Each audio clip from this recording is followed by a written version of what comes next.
The confrontations. Adrian stood before the master, the man in the shadows. Leon Vescari in tailored gray. That same silver triangle glinted on his cuff, even now.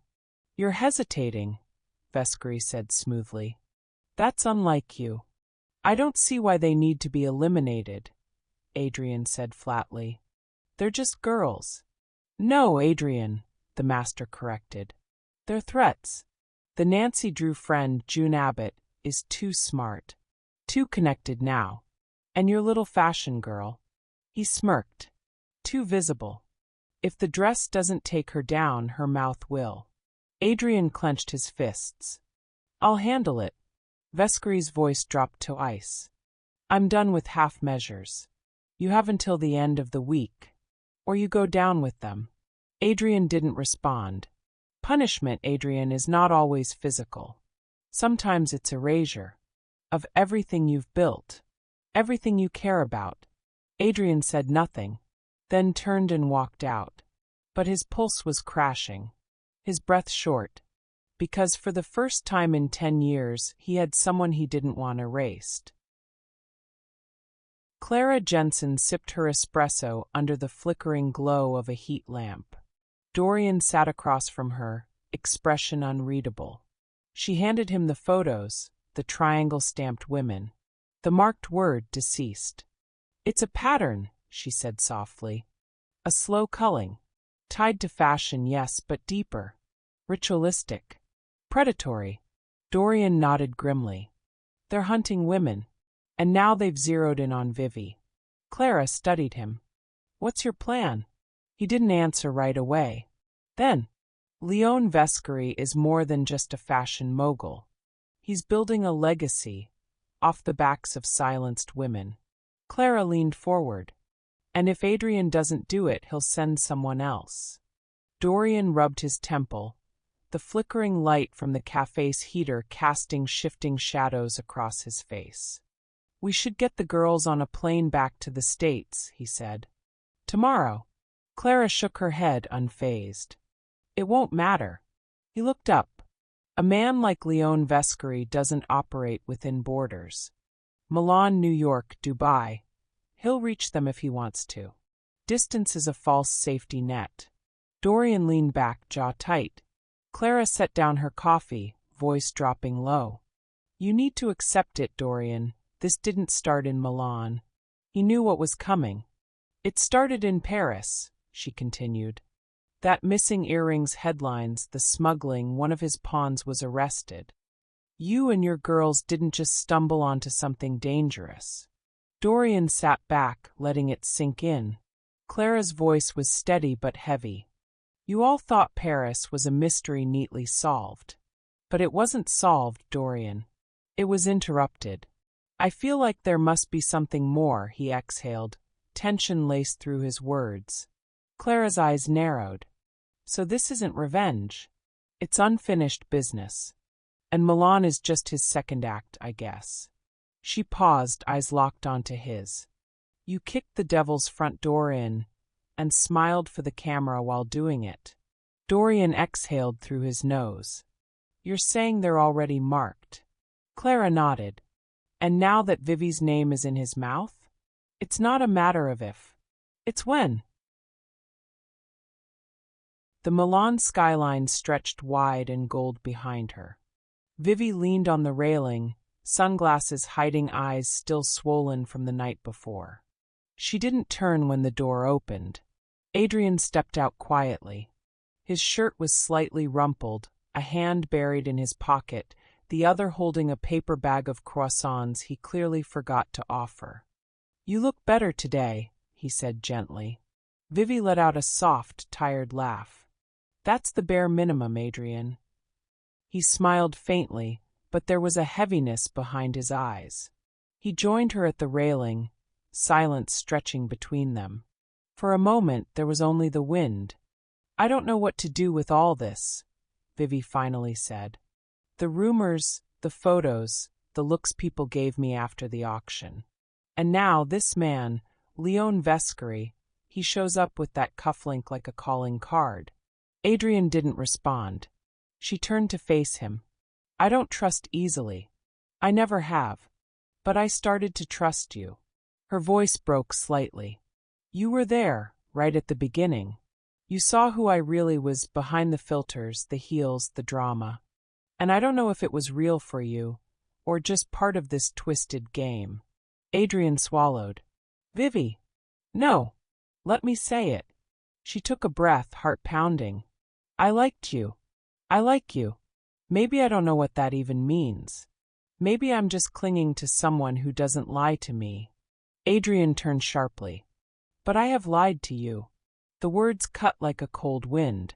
He stared at her, jaw tight, guilt swimming in his eyes. Not all of it, but enough. Enough that you should walk away now before any of this burns you. Vivi looked at him, stunned but still calm. You think I haven't been burned before? My entire life has been fire and glitter. I just never thought you'd be the match. There was a beat. Adrian finally held out the paper bag, like some pathetic peace offering. I brought your favorite chocolate almond. Vivi didn't take it. She stepped forward instead, close enough to feel the war in him. Whatever part of you was real. I saw it. And if it's still in there, Adrian, let it help us. His hand trembled slightly. I'm not your hero, Vivi. She nodded slowly. Good. Because I'm done waiting for one. And then she stepped back inside, leaving him alone on the balcony, holding the croissant bag and every unspoken truth that still chains him to the past. High above Milan's stylish streets, a man in a crisp gray suit set down his espresso. He'd been watching through a pair of compact field glasses, not military but refined custom. He adjusted the focus. From this height, Adrian was visible on the hotel balcony, standing stiff with a paper bag in his hand, the wind tugging gently at his collar. A voice crackled through an earpiece. Do we move now? The man didn't answer. He watched Adrian for a long moment, that slow sag of the shoulders, the indecision in his stance. No, he replied finally, voice soft and precise. He's still in play. Let him boil in it a little longer. A second figure, dressed like an unassuming cafe server, stepped closer with a tablet. Update from Leone's estate. Miss Cross has rattled. But no sign of a formal retreat. The man smirked. She won't retreat. She's too proud. And he flicked his eyes toward Adrian again. He's too tangled to think clearly. That's when pawns become liabilities. But also interesting. He took a final sip of espresso. Keep the feed live. I want to know if Adrian crosses a line or switches sides. The man stood, folding his field glasses. He adjusted his ring, a silver triangle, then slipped into the crowd like vapor. The door burst open, click, swing, slam. Dorian Fox, still in his blazer, tie slightly loosened, entered with a face like thunder. His eyes swept the room and land on the two girls. Vivi, curled on the couch clutching a velvet pillow, and June, by the window with her laptop half closed. We don't have much time. His voice was grave. Controlled, but barely. You're being watched. Both of you. The room fell silent. Vivi stiffens. By who? June asks, already standing upright. Dorian paced, pinching the bridge of his nose. Then, it's Vescary. His is too powerful, and someone we should have never crossed paths with. This isn't some local-level threat anymore. And if he's involved, the game just changed. He turned to Vivi. You need to be careful. Especially you. Vivi blinked. Me? Why me? Because you're the face. The voice. The one in the spotlight. And because of Adrian. He said the name like venom. Vivi tensed, color draining from her cheeks. What about Adrian? You can't trust him. But. No, Vivian. No, but. He kneeled a little to meet her eyes. I know you want to see the good in him. I know how you are. It's what makes you you. But Adrian Dollar is neck deep in this. Whether he wants to be or not. Vivi murmured. He brought the dress back, Dorian. He got beat up for it. And yet somehow he's still standing while we're the ones running. That doesn't add up. June bit her lip. You think he's playing both sides?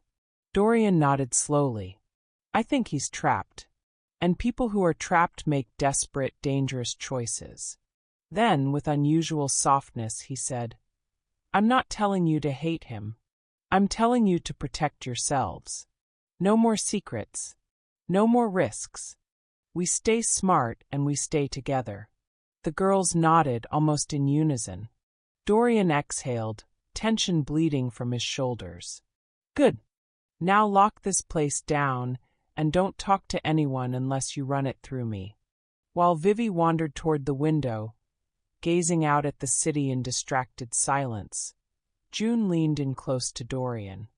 She slid her laptop slightly his way, her voice barely a whisper.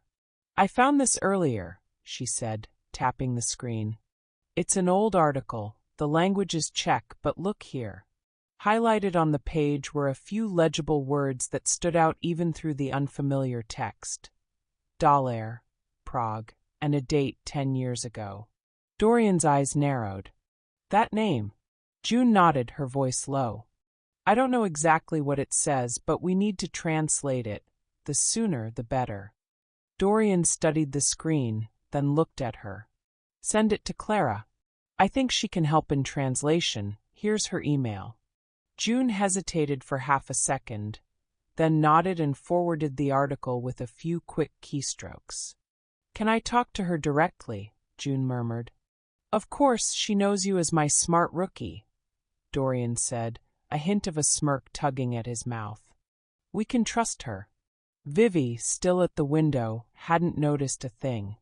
The city lights shimmered beyond the glass, unaware of the storm quietly gathering behind her.